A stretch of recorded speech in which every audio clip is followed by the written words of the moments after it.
Every day is different as a veterinarian. Some good, some calmer than others, some dramatic, and even sad at times. Every patient that goes home with their family or whose suffering I can help is another reminder of why I do what I do. I am DocBott. Last week on DocBott, surgery isn't fun for anyone. Animals, like children, take a special skill in keeping them comfortable, then sleepy before heading to surgery. Animal cruelty is never something DocBott wants to see. DocBott is saddened when a cat comes in with injuries from abuse, with only one outcome.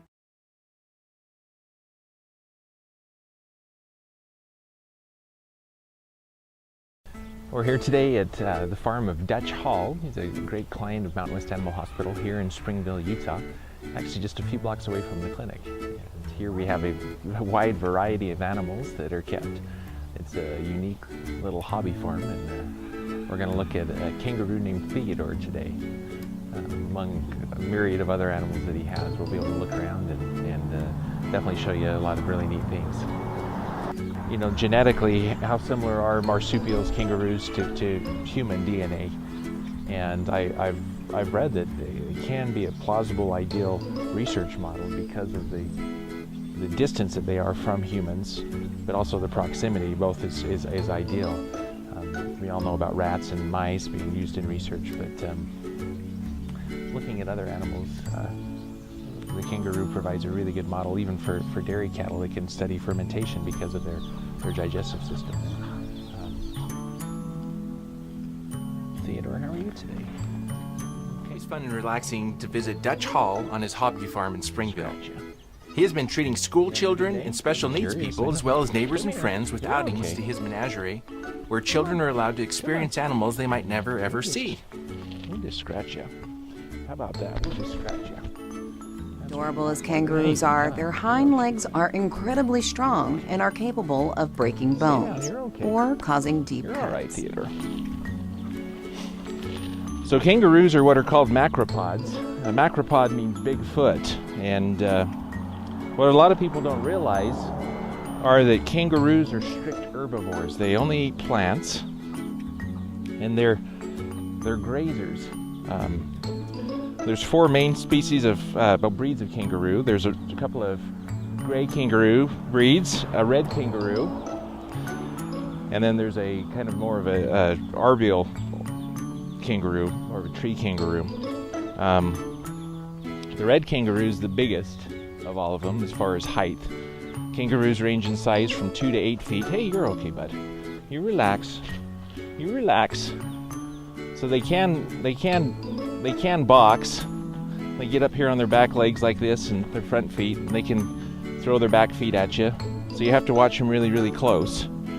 They're still really nice. You just have to be aware that they can inflict harm with those back legs. The tail kind of acts as a leg back there. And so when kangaroos walk, they put their front feet down, and then they use their tail and kind of lift their body and push their back feet forward. Of course, they can hop too, but then the tail actually plays a really important role in hopping. Kangaroos have been reported to have strides of almost 30 feet when they're hopping and bounding, and can go almost 40 miles an hour, so they're quite fast. One of the neatest things about a kangaroo is their gestation. Something that happens is the gestation is only 30 to 36 days, depending on the breed of kangaroo. And the baby is born, and it's the size of a lima bean. It doesn't have any hair, and at that stage in their life, ironically, their front feet are more developed than their back feet. And so the baby's born, and it actually climbs up its mom's belly and into the pouch, where it attaches to one of 4 teats that the mom has inside the pouch, and it stays in there for months until it's mature enough to actually stick its head out and then leave the pouch. The digestive system of a kangaroo is really, really unique. It's similar to cattle, except there's only 2 compartments. The first compartment is called a sacciform, and the second compartment is called a tubiform. The sacciform is more of the fermentation vat. So a kangaroo will eat, and then it will regurgitate its food and actually rechew it, and then swallow it again, just like a cow or a goat or a sheep. And then the tubiform stomach actually is what digests everything. That's got the enzymes and everything like a traditional stomach. As they graze, they chew with their front teeth, and then they grind with their back teeth, and those back teeth will continually develop. They grow in, they move forward, and then they fall out. And so during a kangaroo's life, those teeth just form and move forward and then fall out. There's two other animals that have similar teeth like a kangaroo. Actually, ironically, they're the elephant and the manatee. They're the two other animals that are similar to kangaroos. Yeah. And sharks do a similar thing, with the difference being that sharks are, of course, meat eaters, and so their teeth are incredibly sharp, and these are more grinding teeth, but yes, very, very similar. So throughout their whole lives, those teeth will come in and then move forward.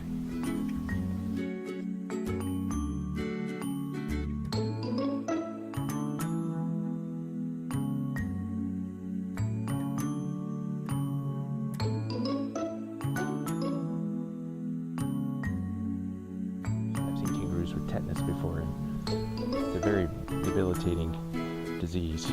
There are vaccines for tetanus, and so we always recommend the kangaroos have those vaccines. So, Parents are required to own kangaroos, a specialty license called a USDA exhibition license. Might be some strange smells on me.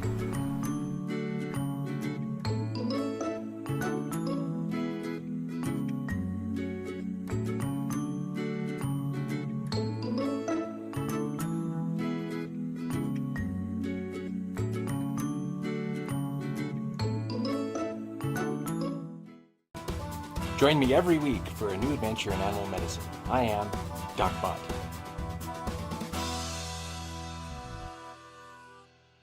How are you, bud? This is a really nice setup here. He's got fresh water that flows in and out all the time, and with the water circulating, it's very safe for the animals, and really provides a good drinking water source for them. And yeah, it's just a setup that is ideal. We benefit tremendously from them. One of my favorite things to do is just come and look at animals like this. I'm in heaven right now. So.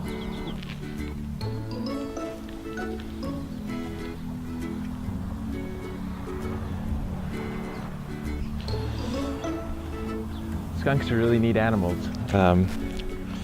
This skunk is descended, which means they've taken out the glands back by the anus that a skunk can spray. A lot of people don't realize that the glands that a skunk uses to spray are the same glands that a dog has back by its rectum. They're just scent glands, and a skunk certainly has more control over those than a dog does. But that means they can make really, really good pets. Skunks are one of the vectors for rabies and stuff like that, and so you do have to be aware of that. You don't want to just go grab a skunk and not know any history of it, but there are quite a few around, and the American Veterinary Medical Association has been opposed to descending skunks just because of the rabies potential that they have. But this one's a really, really tame one here. You know, the USDA actually does regulate a lot of animal species, and skunks and foxes, things like that will fall underneath that category. And so it's a facility that's regulated as far as animal welfare and everything like that. We want to make sure that they're healthy animals and that they're animals that aren't going to spread any disease. So on top of this turkey's beak right here, there's a little pink tissue right there. It's called a snood, S-N-O-O-D. And it's actually got some erectile tissue in it. And males, as they become aroused during the breeding season and stuff, that snood will elongate and hang down over the front of their beak. And there's actually some really neat research studies that suggest the bigger that snood is, the more attractive the male is to a female. So the more pendulous that is, the more it hangs down over its beak, the more a female wants that tom. Also, there's a study that correlates the longer the snood, the less likely they are to have parasites too. And so overall, the bigger that snood is, the more healthy the bird is. And just goes to show that bigger is better in the animal kingdom. Well, having fresh fruit and everything's really nice for them.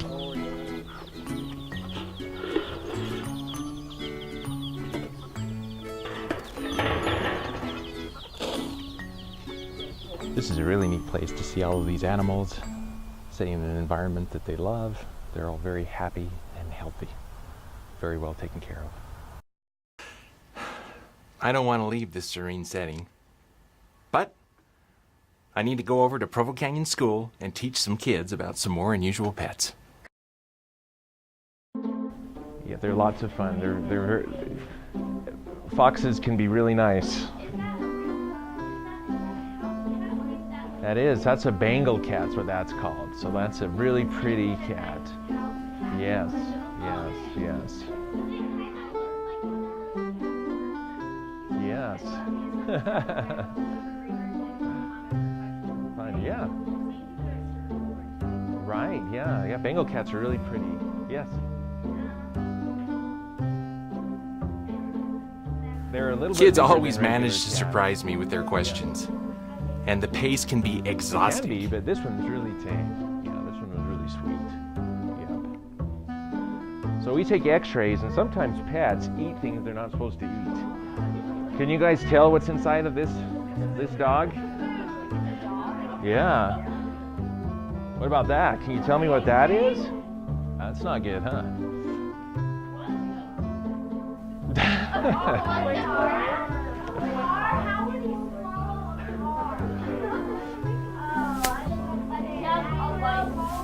A couple light bulbs inside of a snake. Can you see that?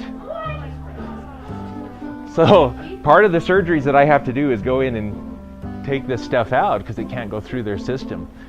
And they're always an adventure. I've had to take a lot of different things out. So this is a little goat, right? And I took, this picture was taken when I was in the Philippines, the Philippine Islands, which is over in Asia. What are these? They're not llamas. What's another type of animal that looks like a llama? Yes. Yeah, so they're alpacas. So I'll teach you, this is a llama. This is a big llama.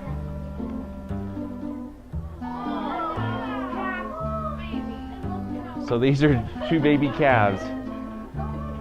So these are baby calves that I helped deliver on Christmas Eve one year.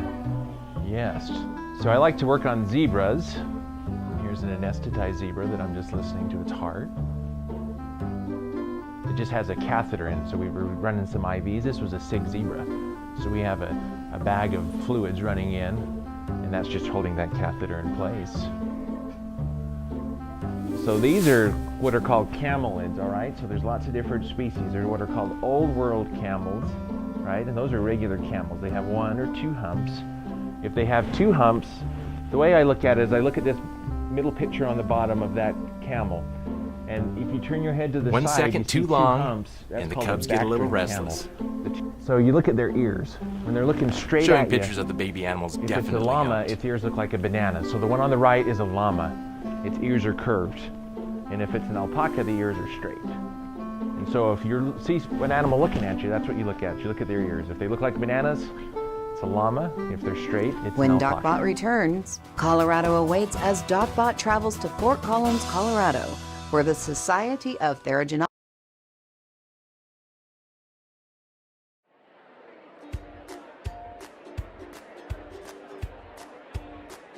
I've been involved with the Society for Theriogenology for over 10 years. As a member, I attended and presented often at the annual conferences. This year, I was elected president after having served on the board of directors for 3 years.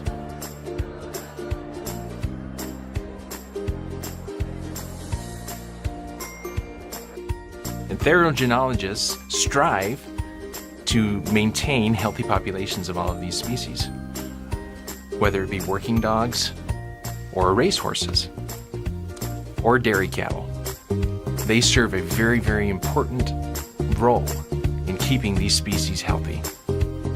There are a couple million species of animals on the planet, and every time we lose one of these species to extinction, the world becomes a lot lonelier of a place.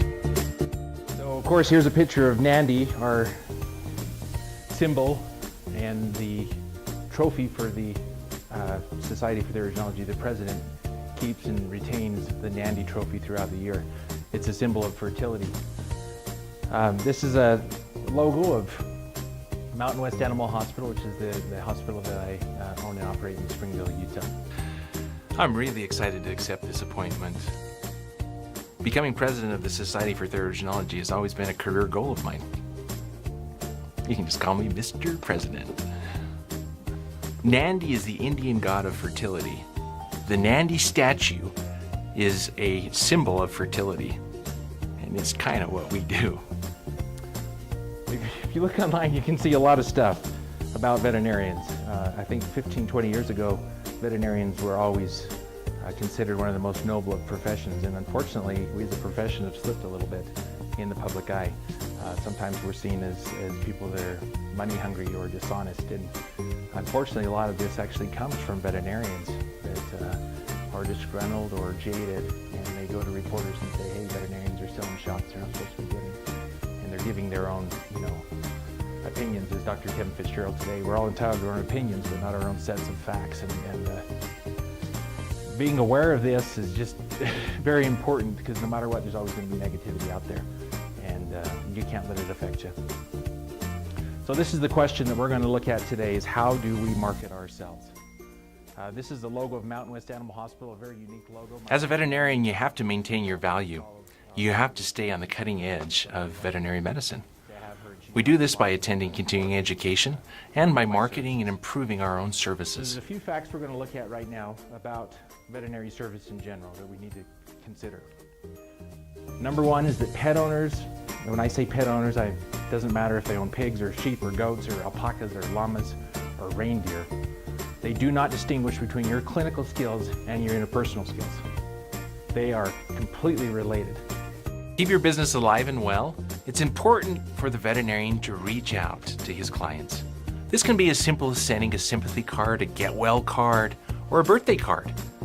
This will keep your clients coming in to you and let them know that you really care. And something else, you cannot show your services to a client. A lot of what we provide is intangible.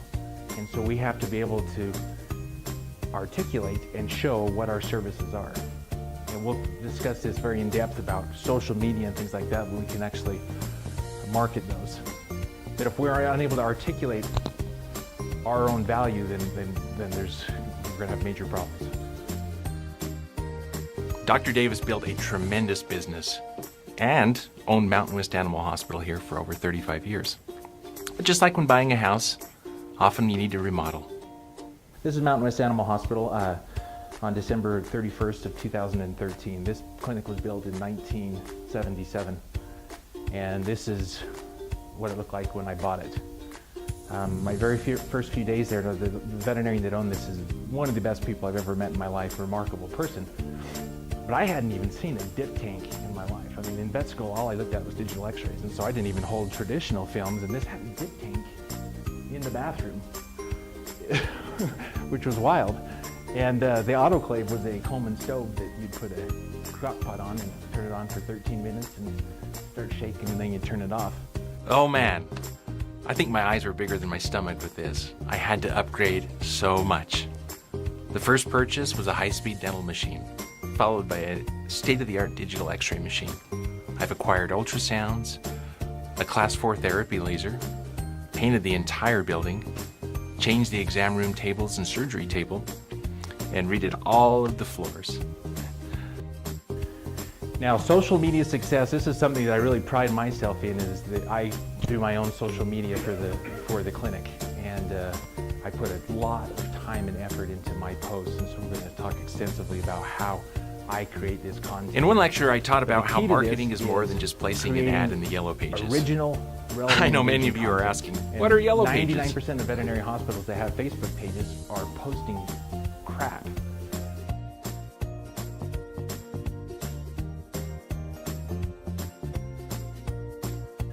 Females that are 25 to 35 years old, then you can actually target that audience through these posts. And then there's summaries here. Every week with Facebook, you can get these summaries that tell you how your page is performed during the week, how many actions. So teaching old dogs new you tricks. can have on your Facebook page. Let's just say I'm Now, throwing a keep bone track here. of how many people are calling you from that link, how many people are reading your posts, how many people are following you. There's so much more to veterinary medicine than just the medical aspect. As a veterinarian, I have to communicate, I have to educate, I have to be there for the people that come into my practice and not just the pets. In my veterinary practice, I tried to have reasonable prices. As a veterinarian, I had to go to years of school and I had to accrue lots and lots of student debt. Often people forget when they come in that I have to pay for my staff, for the building, for the equipment, for the medicine. I'm in this because I love animals and I want to help them. But at the same time, I have to maintain and run a profitable business. I don't want to be the cheapest veterinarian, nor do I want to be the most expensive. But I want to provide a service that is affordable and one that people can trust as top-of-the-line veterinary medicine. My next adventure is a trip to Chicago to attend the American Veterinary Medical Association Veterinary Leadership Conference. I serve as the chair of the Council on Veterinary Service. I look forward to going to a conference where I'm just an attendee, where I don't have a stressful speaking role.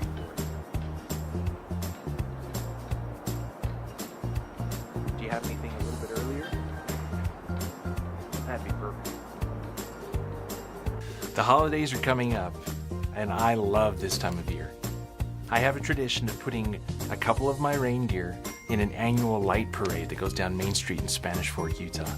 In the past, I've won first place at this parade, and I hope to do so again this year. Next week on DocBott. DocBott accepts his title of President for the Society of Theriogenology with an unusual gavel made from. Tune in to find out. Lions and tigers and bears, oh my, why are zoos so important? This season I will visit my friends at the Utah Hogle Zoo to show you why. Follow DocBott, that's me, right here, and on the DocBott Facebook page for new episodes.